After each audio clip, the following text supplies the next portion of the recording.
औज़ुबिल्लाहि मिनश्शैतानिर्रजीम बिस्मिल्लाहिर्रहमानिर्रहीम। आज का हमारा लेसन है यूनिट नंबर 5 और लेसन का नेम है ग्रेविटेशन। इसके बारे में आज हम पढ़ेंगे। इससे पहले कि हम इसकी तरफ आएँ, इस चैप्टर के बारे में थोड़ा सा बता देता हूँ कि इस चैप्टर में क्या क्या चीज़ें मौजूद हैं। इसमें न्यूटन्स लॉ ऑफ ग्रेविटेशन के बारे में पढ़ेंगे, फिर ग्रेविटेशनल जो फोर्सेस हैं बताएंगे कि किस तरह से ग्रेविटेशनल जो फोर्सेस होती हैं वो और न्यूटन थर्ड लॉ जो उनसे आपके पास वो दोनों सेम हैं। फिर ग्रेविटेशनल लॉ किस तरह से एग्जांपल है हमारे पास फील्ड ऑफ फोर्स की। इसके बाद फिर हम वेट को डिफ़ाइन करते हैं, फिर कैलकुलेट करते हैं mass of earth by using law of gravitation, और मुख्तलिफ़ किस्म के जो प्रॉब्लम्स होते हैं उनको हम लोग न्यूटन्स लॉ ऑफ ग्रेविटेशन से सॉल्व करते हैं। फिर एक्सप्लेन करते हैं वैल्यू ऑफ जी को कि किस तरह से एल्टीट्यूड के साथ कम होती चली जाती है, और फिर सैटेलाइट्स के बारे में पढ़ेंगे। अब हम अपने टॉपिक की तरफ आते हैं। टॉपिक में सबसे पहली बात जो आपने याद रखनी थी फोर्स ऑफ ग्रेविटेशन के बारे में थी कि फोर्स ऑफ ग्रेविटेशन है क्या आपके पास। 1965 में आइजैक न्यूटन ने कंक्लूड किया था कि जो फोर्स होती है which causes an apple to fall on the earth and the force which keep the moon in its orbit are of the same nature, कि दोनों की नेचर सेम है आपके पास। मज़ीद उसने इस बात को कंक्लूड किया कि there exist a force due to which every body of the universe attract every other body, कि दुनिया में या पूरी कायनात में तमाम जो अजसाम आपके पास मौजूद होते हैं वो अट्रैक्ट करते हैं दूसरी तमाम बॉडीज़ को, और उसे इसने नाम दिया था फोर्स ऑफ ग्रेविटेशन का। और इस तरह से फिर लॉ ऑफ ग्रेविटेशन हमारे सामने आता है।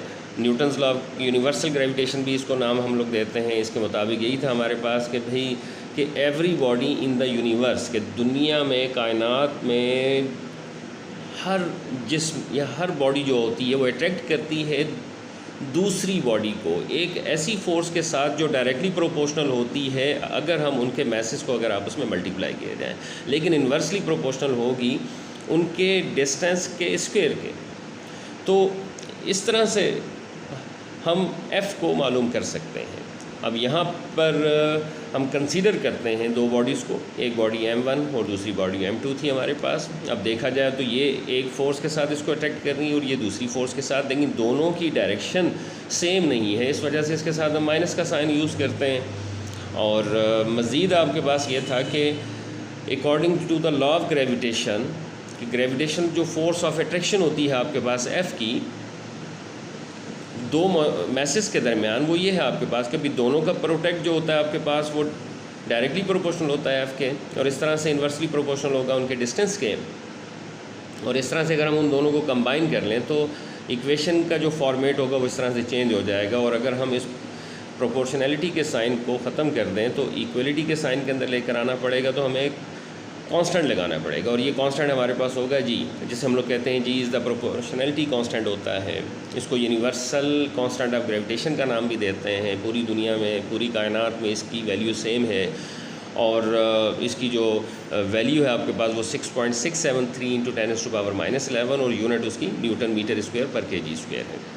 और स्मॉल वैल्यू ऑफ जी होने की वजह से हम लोग इसको फील नहीं कर सकते, लेकिन अगर मास ऑफ अर्थ की तरफ जाएँ तो बहुत बड़ा होता है, जिसकी वजह से ये अट्रैक्ट करता है नियर बाय ऑब्जेक्ट्स को विद अ सिग्निफिकेंट फोर्स के साथ। और इसी के नतीजे में जो वेट ऑफ एन ऑब्जेक्ट होता है ज़मीन पर, वो इसका रिज़ल्ट है आपके पास। तो बाकी इसके क्वेश्चन आंसर्स मैं आपको भेजता रहूँगा, साथ साथ फिर आपने इनको कॉपीज़ पर उतारते रहना है। Thank you.